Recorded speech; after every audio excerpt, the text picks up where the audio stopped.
저는 카이스트 전산학부에 있고요. 지혜손이라는 게 강남 스타일 넘버원이거든요. 아니고요. 글로벌 스탠다드 원이라는 국제 표준인데 아마 여러분들 많이 쓰시는 게 바코드가 이제 딱 50년 됐는데 바코드가 대표적인 지혜손 국제 표준 기구에서 표준화를 한 겁니다. 오늘 이 컨퍼런스 주제가 SCM 서밋인데 제가 보니까 스마트 SCM 공급망 관리될 쪽, 그 다음에 물류, 그 다음에 리테일, 유통 쪽인데 이 세 가지를 아우르는 국제 표준이 지혜손입니다. 그래서 굉장히 많이 활용이 되고 있고 또 새로이 많이 활용될 것들이 있습니다. 이게 공급망들을 연결하는 것들, 물류 연결하는 뿐만 아니라 최근에 탄소 중립 있지 않습니까? 그래서 디지털 상품 여건법 이런 것도 하고 이러는데 이것도 써야 됩니다. 그런 것도 있고 소비자의 안전이라든지 그래서 FDA가 의무화를 한다든지 그래서 굉장히 다양한 어떤 그런 우리 모든 산업을 아우르는 기업에 계신 분들이 꼭 이렇게 좀 알고 계시고 대처를 해야 되는 그런 국제 표준입니다. 그 중에 이런 공급망, 물류, 유통 관련된 부분 말씀을 좀 드리도록 하겠습니다. 글로벌 공급망 물류의 생태계입니다. 여기 보시면은 운송도 있고, 그다음에 창고도 있고, 풀필먼트도 굉장히 많지 않습니까? 굉장히 큰 산업이고, 이런 산업에서 최근 이런 보는 디지털 우리 에코시스템 어떤 트렌드를 좀 보시면은 이거부터 그냥 잠시 이야기를 하고 들어가도록 하겠습니다. 첫 번째 보시면은 디지털 자이언트들이 침입을 하기 시작했다. 아마존도 물류를 하고 알리바바도 하고 우리나라는 또 쿠팡이 또 물류하면서 기존의 어떤 그런 전통적인 물류체들과 이렇게 또 이렇게 경쟁하는 그런 생태가 생기고 있고 최근에 보면은 미국에서 이런 SM 물류 쪽에 한 수십조 정도를 스타트업이 투자를 했다더라고요. 굉장히 사실은 뭐 우리가 사는 게 물건 만들어서 팔고 운반하고 그게 우리 비즈니스의 속성인데 여기서 물류라는 게 굉장히 중요하기 때문에 그런 것 같습니다. 그리고 최근에 이제 우리 코비드 19 때문에 또 전쟁 때문에 우리 공급망 대란 생기고 있지 않습니까? 근데 그런 부분 또 이런 팬데믹 프루프한 공급망도 만들어야 되겠다 이런 것도 굉장히 큰 이슈고요. 그리고 탄소 중립 같은 경우요. 이게 배로 실어 나르는데 최근에는 배도 이제 탄소 중립배 아니면은 운항을 못하게 하거든요. 그러니까 너무 탄소 배출 많이 하면 못하게 합니다. 그래서 이런 스테이너블한 물류들 그리고 데이터들 워낙 많은 기업들이 물류에 공급망이 관여하다 보니까 서로 만드는 데이터를 또 신뢰를 하지 못하는 그런 상황이 생깁니다. 그래서 블록체인이 또 되게 중요한 토픽이고요.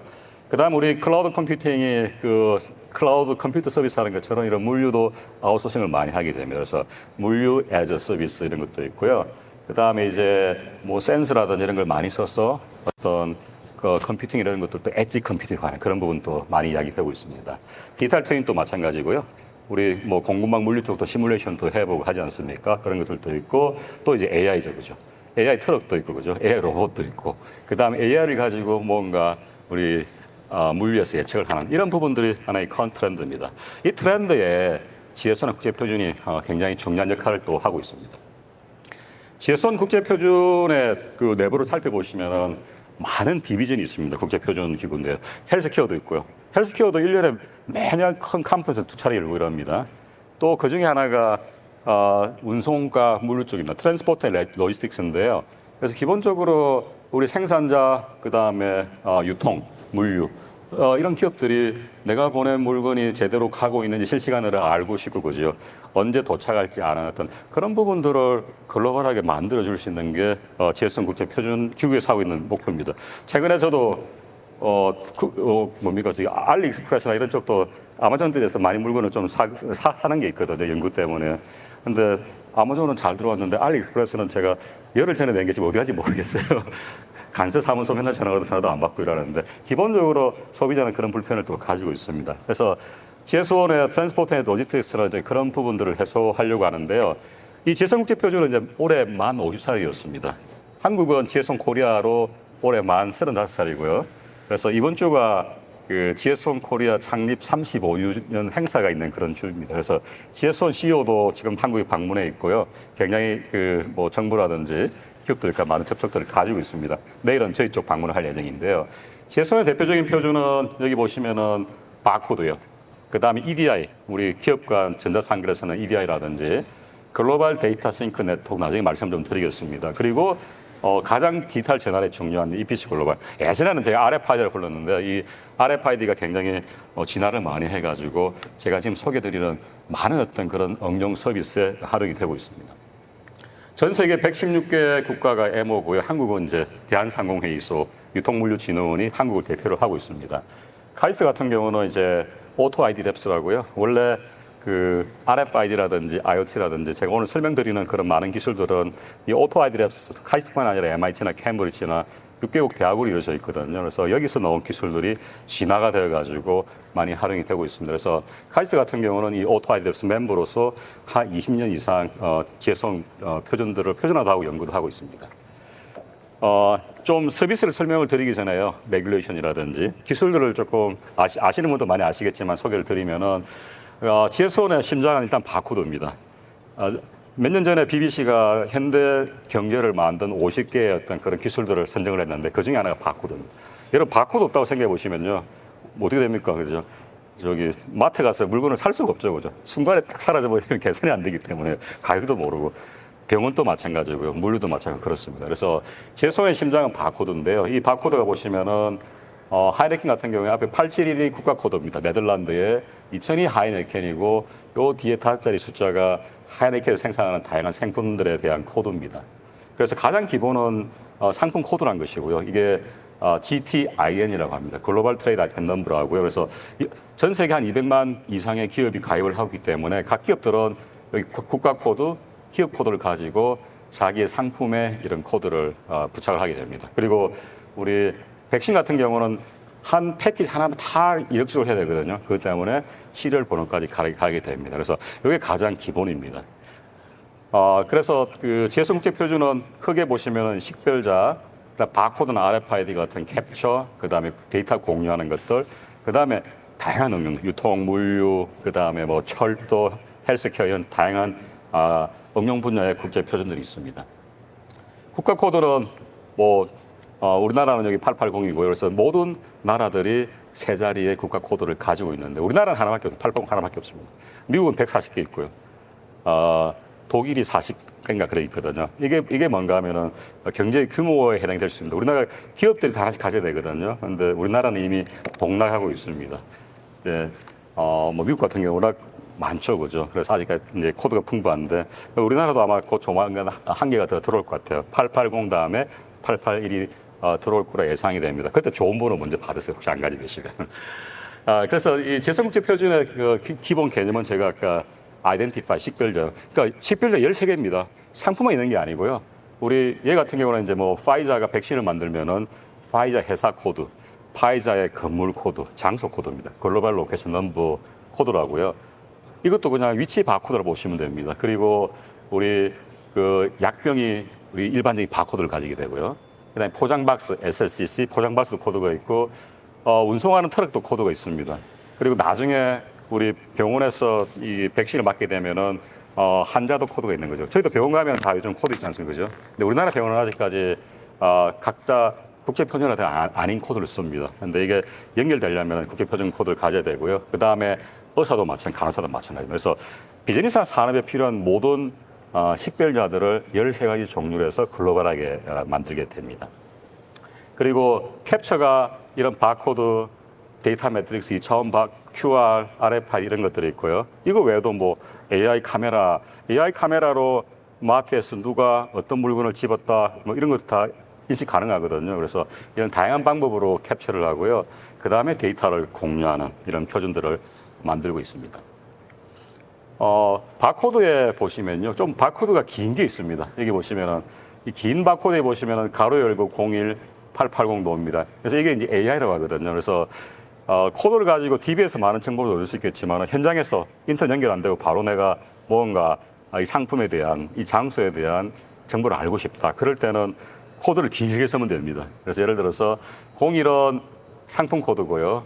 17은 뭐 생산, 유통기한이죠, 그죠? 그 다음에 010은 로또 번호입니다. 배치 번호. 우리 예전에 뭐 백신도 뭐 일본에서 누가 맞았는데 뭐 검은게 변하고 뭐 그런 게 있지 않습니까? 그죠? 그때 이제 뭡니까? 체크한 게 로또 번호거든요. 그래서 아마 똑같은 배치에서 만들어진 것들은 OEM이 됐을 거다. 이거 가지고 이력 추적을 하는 거죠, 그죠? 예. 그래서 이런 지혜성 국제 표준에 애플리케이션 아이덴티파이라는 것들은 이 상품의 뭐 생산 일자, 로트 번호, 시리얼 번호, 그 다음에 너비, 깊이, 높이, 무게, 볼륨 이런 다양한 것들을 그냥 코드에 넣는 겁니다. 그게 이제 AI고요. 이런 부분들이 앞으로 많이 활용될 거라 해서 제가 좀 소개를 드리는 거고요. 그 다음에 데이터 표준입니다. 저희가 기업에서 제품을 생산하면요. 예를 들어서 삼성 갤럭시 S23 울트라를 지난 여름에 출시를 했거든요. 그러면은 얘는 바코드를 받습니다. 왜냐하면 그걸 팔아야 되기 때문에요. 그 다음에 얘에 대한 데이터, 마스 데이터랍니다. 꼭 여권 같은 거죠. 얘 사진이라든지 이름이라든지 생산자라든지 이런 정보들을 DB에 올립니다. 그게 데이터 풀이라는 거거든요. 이게 표준입니다. 지혜선 표준. 이거 올려놓으면은 예를 들어서 이거 독일에 팔면 독일의 메트로 마트 있지 않습니까? 이 마트에서 이 삼성 폰에 대한 사진이나 이런 정보를 알고 싶은데 삼성 본사에 연락을 하는 게 아니고요. 이 메트로가 가입이 된 데이터 풀이라는 게 독일에 있습니다. 얘한테 물어보면은 서로 표준으로 연결돼가지고 이 데이터를 가질 수 있습니다. 꼭 여권 같은 거죠, 그죠? 내가 여권 만들어가지고 어느 나라 가더라도 여권 정보들이 사진들을 뜨는 것처럼 이런 게 이제 데이터 풀이라는 국제 표준입니다. 이런 걸 가지고 뭘 하는가 하면요. 이스라엘의 뭐 다이비라는 회사 같은 경우는 전 세계에 뭐 한 15개 종류의 상품들이 다 등록이 되어 있거든요. 그러면 얘를 가지고 스마트 카트를 만들 수 있습니다. 사진을 학습을 해가지고 이 상품은 뭔지 알 수가 있거든요. 그런 다양한 서비스를 만들어 나갈 수가 있습니다. 이게 이제 데이터 표준 중에 하나입니다. 마스 데이터라는 거고요. 그 다음에 이제 중요한 게 이벤트 이력 추적 표준입니다. 보시면은 우리가 상품을 만들 때 예를 들어 배터리를 치면은 배터리의 재료를 만드는 광산이라든지 소재, 음극재, 양극재 만드는 기업들요. 그래서 이런 스플라이어가 뭐 창고에 제작했다가 물류를 통해서 제조회사 들어가고요. 뭐 배터리 회사 될 수도 자동차 될 수 있습니다. 그리고 창고를 거쳐서 이렇게 마지막까지 팔리는 이런 모든 단계 중요한 건 이력 추적입니다.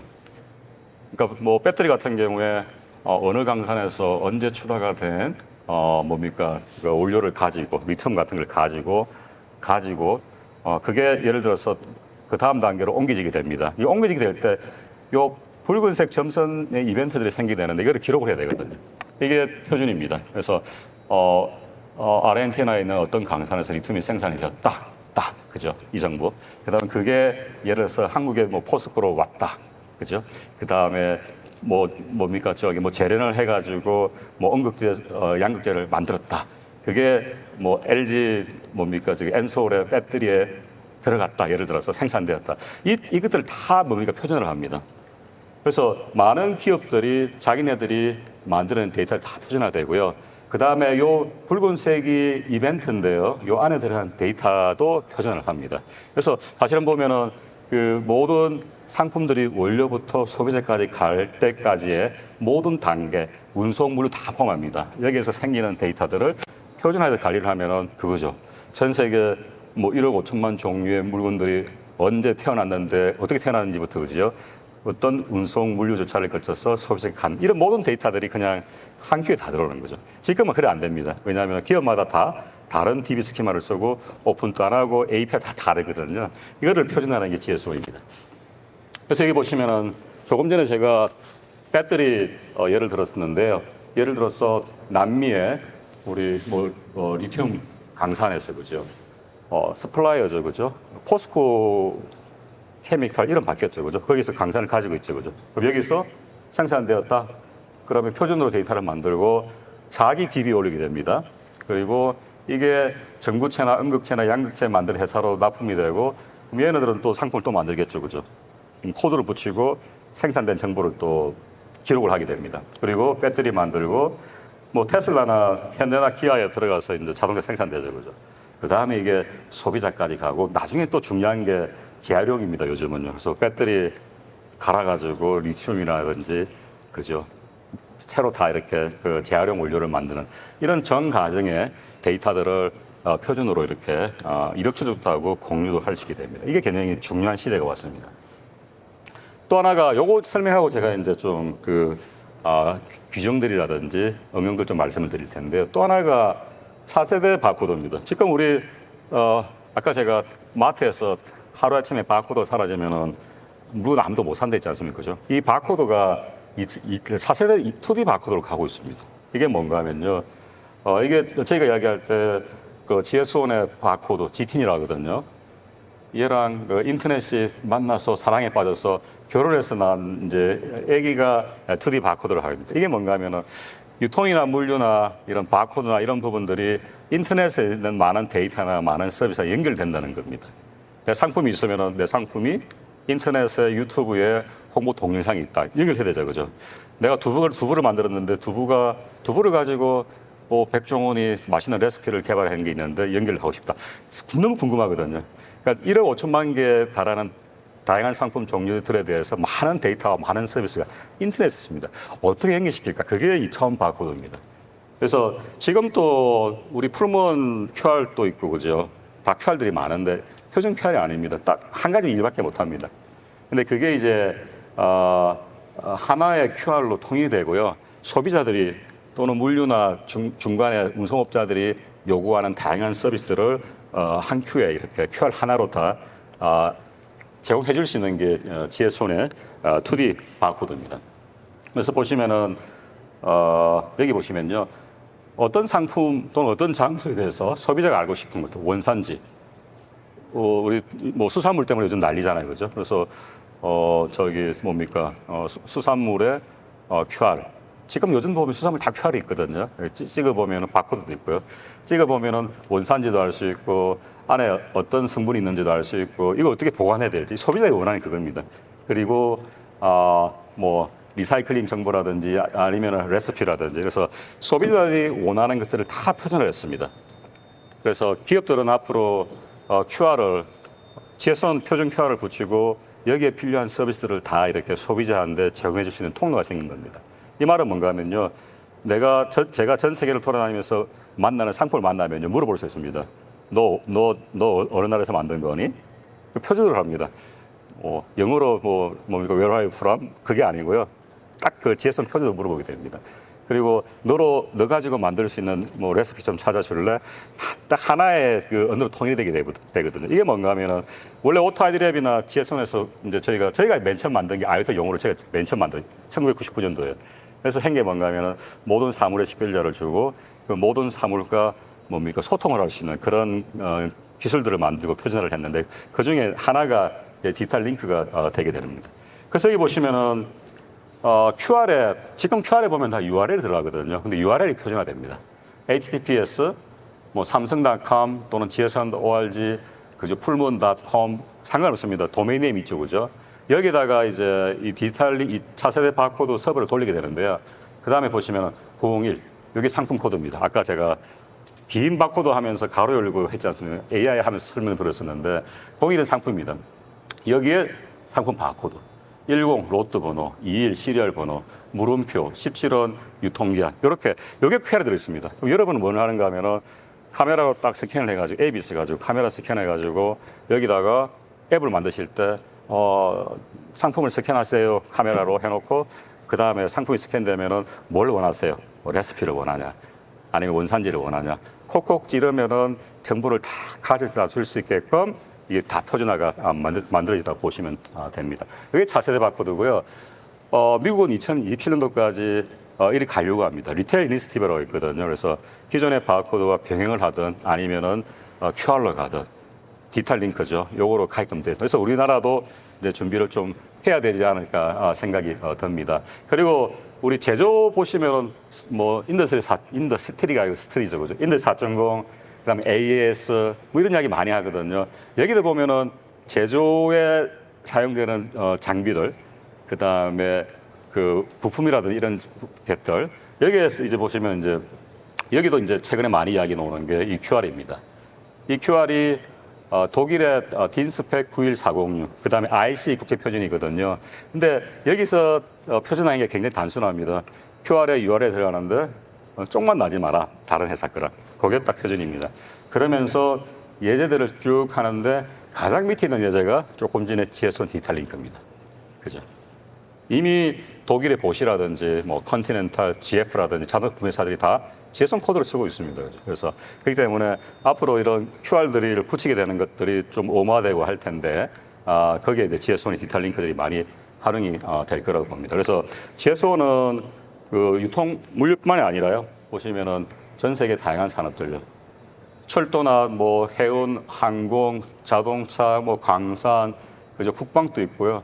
그 다음에 헬스케어들, 제약, 그 다음에 의료, 그 다음에 농축산식품이라든지 뭐 간세라든지 뭐 국방들, 그다음 스마트팩토리들 굉장히 다양한 데 활용이 되는 가장 어떤 광범위한 국제 표준이라고 보시면 됩니다. 그리고 GSO는 사실 국제 표준 기구입니다. 그래서 그 뭐 난프라핏이고요. 비영리지만은 민간에서 많은 기업들과 같이 한 개 표준을 만드는데 궁극적으로 이 GSO 표준은 또 다 ISO, IC 올려가지고요. ISO, IC 국제 표준이라고 보셔도 됩니다. 이제 이걸 가지고 이제 뭘 하느냐 좀 소개를 좀 드리도록 하겠습니다. 그래서 지금 맨 왼쪽에 있는 그림이 이제 그 브루셀 공항의 지금 사진이죠, 그죠? 유럽에 입국하기 위해서는 저희 사람들은 다 여권 가지게 됩니다. 근데 앞으로 2026년이라든지 그 후부터는 모든 상품들이 여권을 가지게 됩니다. 로테르담항에 우리가 물건을 수출하게 되면요. 앞으로 그럽니다. 뭐, 배터리 안 되는, 야, 너, 재활용 리튬 6% 썼니? 안 썼어요. 이러면은, 못 들어갑니다, 이제는. 이게 디지털 상품 여권법입니다. 의무화가 됐습니다. 모든 상품이 준비를 해야 됩니다. 6% 썼습니까? 예, 했습니다. 근데 거짓말하면 안 되죠, 그죠? 거짓말하면 안 되기 때문에 이거를 누가 데이터를 보장을 해줘야 됩니다. 이게 디지털 상품 여권 표준이 되게 됩니다. 지혜손이 가장 선두에 있습니다. 그래서 이런 배터리뿐만 아니라 섬유라든지 옷이라든지 전자제품이라든지 플라스틱이라든지 그래서 거의 대부분의 어떤 상품, 사물입니다. 얘네들은 국제 여권을 가져야 되게 됩니다. 유럽만 가지면은 이제 유럽만 가지는 게 아니라 미국도 그렇고 다른 나라들도 마찬가지로 가지게 됩니다. 왜 이거를 유럽에 만드냐 하면요. 이 탄소 승인 때문에 그렇습니다. 기후 대응 때문에요. 최근에 뭐 기후 급격하게 변하지 않습니까? 올해 너무 더웠고 또 빙산도 이렇게 많이 녹아내리고 굉장히 문제인데 그래서 유럽이 2020년에 만든 게 유럽의 그린딜 프로젝트입니다. 뭘 하느냐 하면은 2050년까지 탄소 중립 대륙을 만들겠다는 겁니다. 탄소 제로 대륙이죠, 그죠?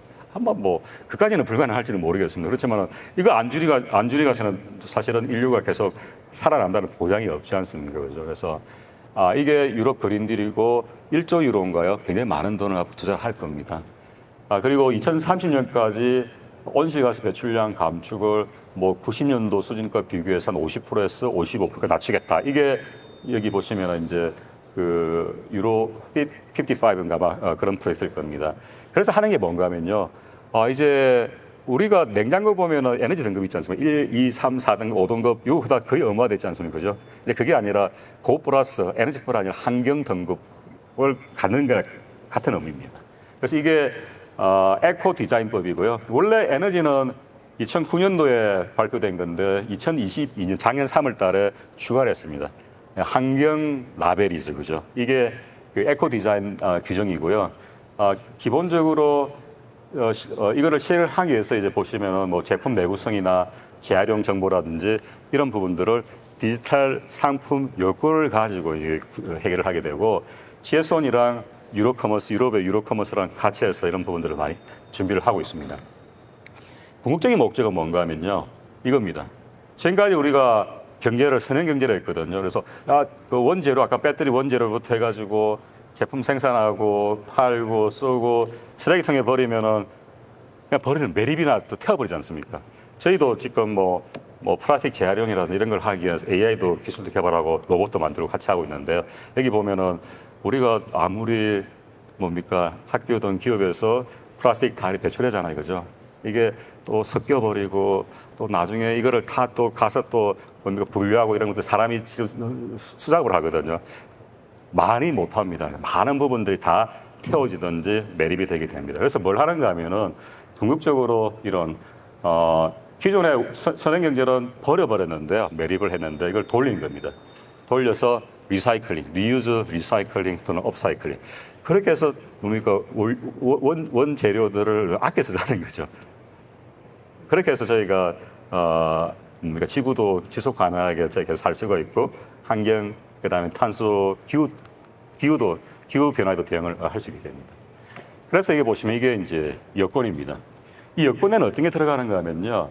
상품의 식별자. 아까 식별자 얘기했지 않습니까? 그죠? 식별자. 내가 옷을 샀는데 로테람 항에 들어가면서 옷이 여권 번호를 가지는 거죠. 그죠? 그 다음에 기업도 또는 그걸 만든 공장도 다 식별자를 가지게 됩니다. 식별자 굉장히 중요해집니다. 그리고 데이터들요. 그래서 순환경제에 관련된 데이터들, 소비자가 필요한 거, 또는 리사이클러들이 필요한 것들, 이런 것들을 다 표준을 합니다. 그래서 서큘러리티 데이터, 환경 데이터, 아드 데이터, 그다음 인정 데이터 이런 것들을 다 모아가지고 그죠? 여권 제출할 때 같이 제출을 해야 됩니다. 근데 이게 이제 규정이 이제 만들어지게 되고 초반에 반대도 굉장히 많았죠, 그죠? 기업들이 이걸 또 다 해야 되니까 너무 머리 아프지 않습니까, 그죠? 한국뿐만 아니라 유럽 기업들도 마찬가지로 싫어합니다, 이런 부분들. 근데 엄화되었었고요. 그렇지만 이제 또 설득시키는 것들이 뭐 기후 대응. 어차피 이게 안 되면은 우리 인류는 앞으로 계속 살 수가 없습니다, 지구상에. 그렇게 되면 해야 되는 것이고 또 하나가 보시면 기업의 브랜드와 평판. 이 소비자들은 이제 그럴 겁니다. 이게 얼마나 탄소 중립에 많이 맞춰져서 만들어진 건지 그런 보고도 구매를 할 것이고요. 그다음 기업도 보면은 자체 공급망이요. 내가 물건을 만들었는데 그 앞단에서부터 오는 그런 모든 것들, 그다음에 팔리는 이런 모든 정보들도 쉽게 원할 때는 자기는 가져갈 수 있게 됩니다. 이런 것들을 좀 하게 되는 것이고요. 그래서 이런 유럽에서는 이런 디지털 상품 여권법들을 표준이 만들어져야 되거든요. 이 표준들을 만들기 위해서 이런 다양한 프로젝트라든지 시범 사업들을 하고 있습니다. 그중에 가장 대표적인 게 EU의 서페스입니다. 서큘러 패스포트입니다. 그러니까 이런 순환경제 시대에 상품들이 가져야 될 여권에 대한 규정들, 표준들 이런 걸 만드는 게 서페스 프로젝트입니다. 여기에 많은 그 기관과 표준화 기구들, 기업들이 참여를 하고 있습니다. 여기 보시면은 표준 쪽은 독일이 잘하거든요. 우리 인더스트리 4.0도 독일로 했었고 독일이 굉장히 많이 합니다. 그래서 왜 독일이 또 관심이 많은가 하면 제조도 그렇지만 자동차도 보면은 내연기관에서 배터리를 가면서 많이 좀 뒤쳐져 있거든요. 배터리 같은 경우는 중국이나 한국이 잘하지 않습니까? 그래서 자기네들의 어떤 제조국의 선진 어떤 그런 것들을 또 가져오기 위해서 많이 준비를 하고 독일이 굉장히 많이 하고 있는데 그래서 독일의 DK라든지 표준 쪽이고 그다음에 우리 월드와이드 웹 컨소시엄 W3C 그다음에 지혜손이 들어가 있습니다. 지혜손에 보시면은 인 유럽입니다. 그러니까 지혜손이 각 국가마다 있고요. 또 유럽은 또 자기끼리 모여가지고 지혜손 유럽에는 또 만듭니다. 물론 지혜손 프랑스, 지혜손 독일 다 있습니다. 그래서 대표적인 게 이 세 개 표준이고요. 그리고 시작은 배터리, 그 다음에 전자제품들, 그 다음에 의류 섬유들 먼저 시작을 합니다. 왜냐하면은 얘네들이 탄소 배출하는 그다음 자원을 많이 잡아먹는 하마들입니다. 우리 옷만 하더라도 전 세계 자원 소비를 하는 게 산업별로 따지면 4, 5위 정도 된다더라고요. 물도 많이 쓰고 많이 씁니다. 탄소 배출도 한 5위 정도 하고요. 그래서 얘네들부터 먼저 들어갑니다. 그래서 하고 있고요. 그래서 이런 디지털 상품 약관을 하기 위해서 이런 아까 제가 말씀드린 QR이죠, 그죠? QR 식별자, 아이디들, 그 다음에 이 데이터는 또 아무나 다 액세스하기는 못하거든요. 그런 액세스 관리하는 것들, 그 다음에 데이터 표준들요, 시멘틱 표준이라고 하는데, 데이터 프로세싱하고 프라이버시나 시큐리티하는 이런 것들을 다 표준화를 하게 됩니다. 이미 많은 부분 진척이 되어 있고, 또 이걸 하면서 모든 걸 새로 만드는 게 아닙니다. 가능하면 기존에 있는 글로벌 스탠다드, 오픈 스탠다드를 많이 활용하겠다는 게 큰 방향입니다. 그러다 보니까 지혜손 국제 표준을 활용하게 되는 것입니다.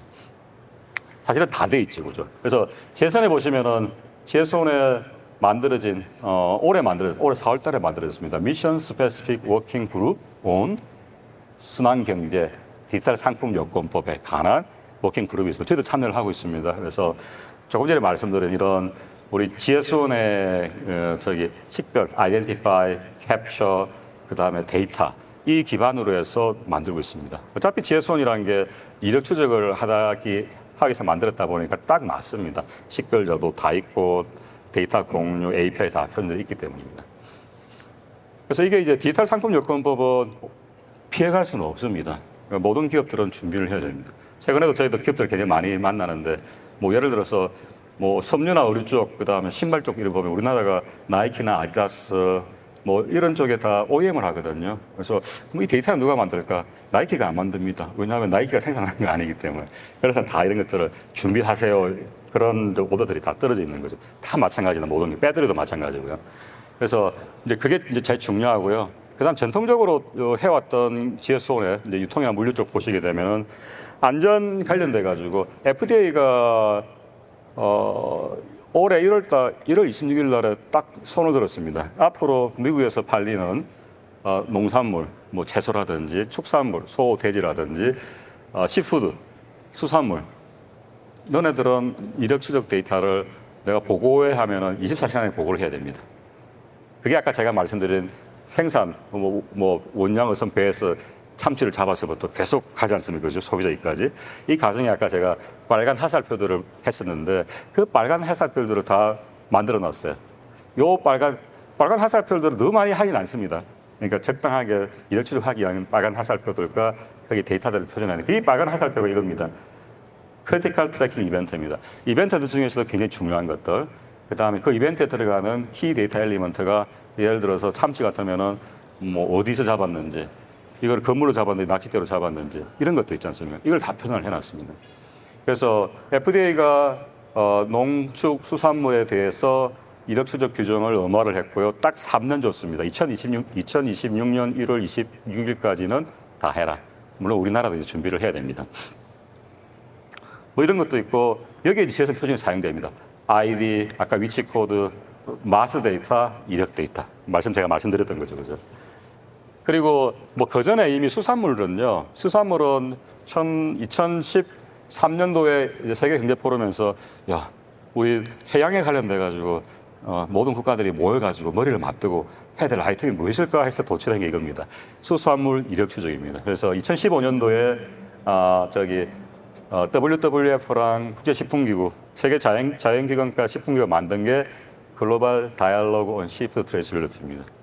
여기에 이제 보시면은 이제 똑같습니다. 그래서 여기 보시면 이제 전 세계 수산물, 양식 수산 업체들 레버뉴가 전 세계 한 80% 이상 되는 기업들이 다 손들었습니다. 저도 할게요 했습니다. 그래서 이미 진행되고 있는 겁니다. FDA가 하기 전에요.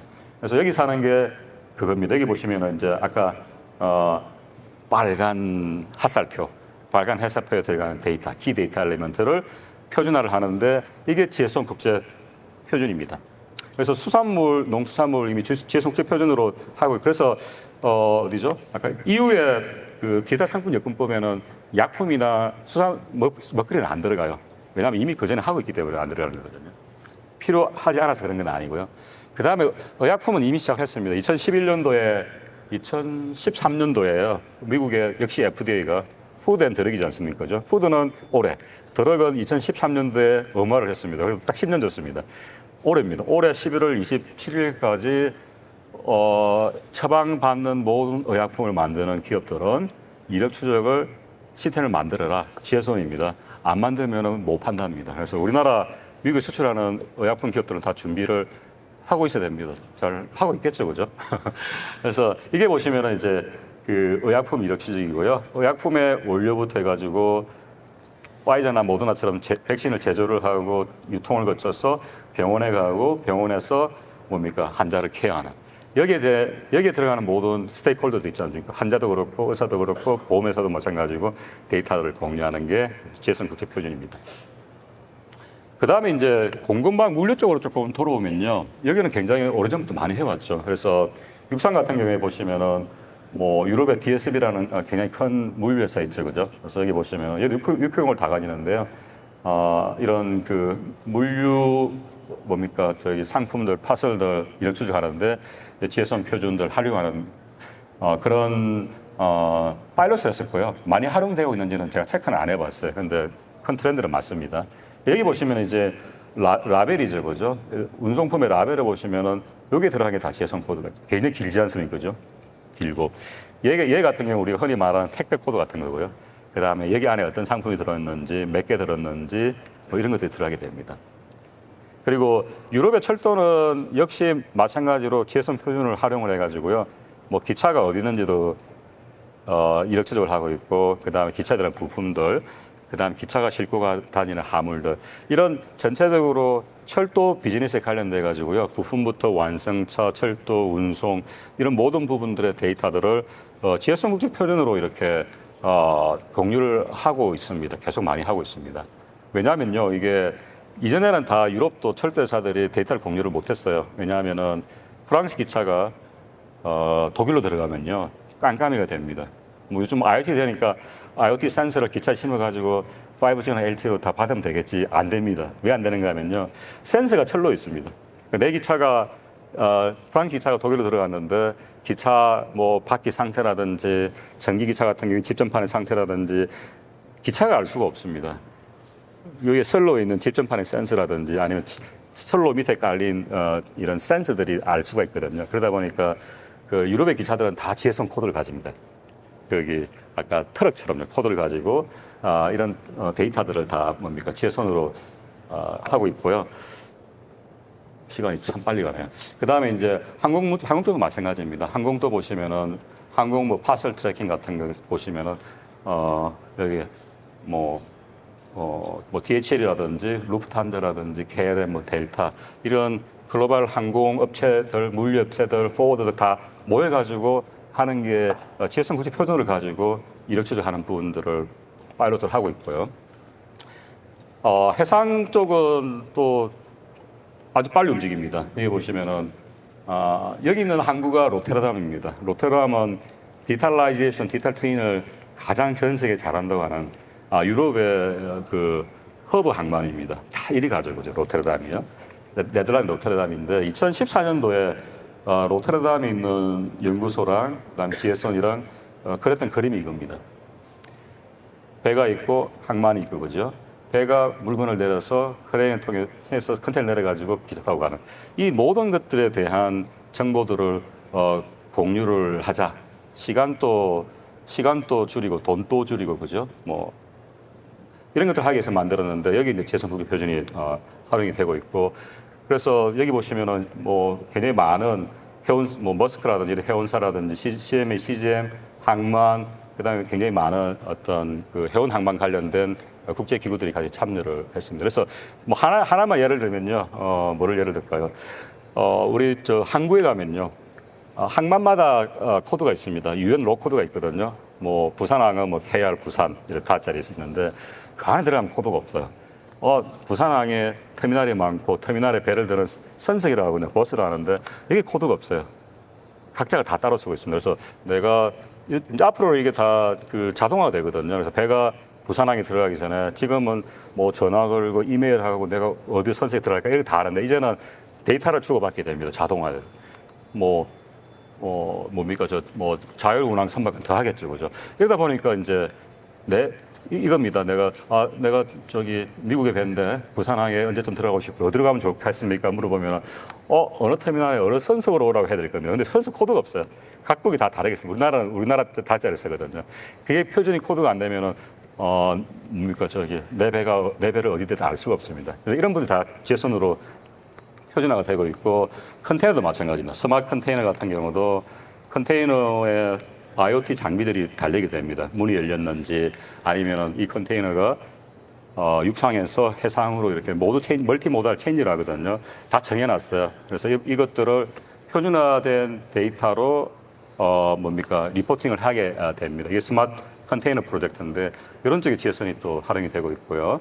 그 다음에 우리 라스트 마일 딜리버리요. 여기 보시면은 뭐 유럽 같은 경우에 많이 활용이 되는데 유럽에 우리 어떤 마을이 있으면은 여기에 뭐 UPS도 들어오고 DHL 들어오고 다 들어오는 게 아니고요. 지금 그렇죠, 그죠? 그게 아니고 유럽 그 마을의 한 곳에다가 다 집화를 하고 그 다음에 나머지는 그 한 회사가 다 배송을 할 수가 있거든요. 근데 그러기 위해서는 이런 게 필요합니다.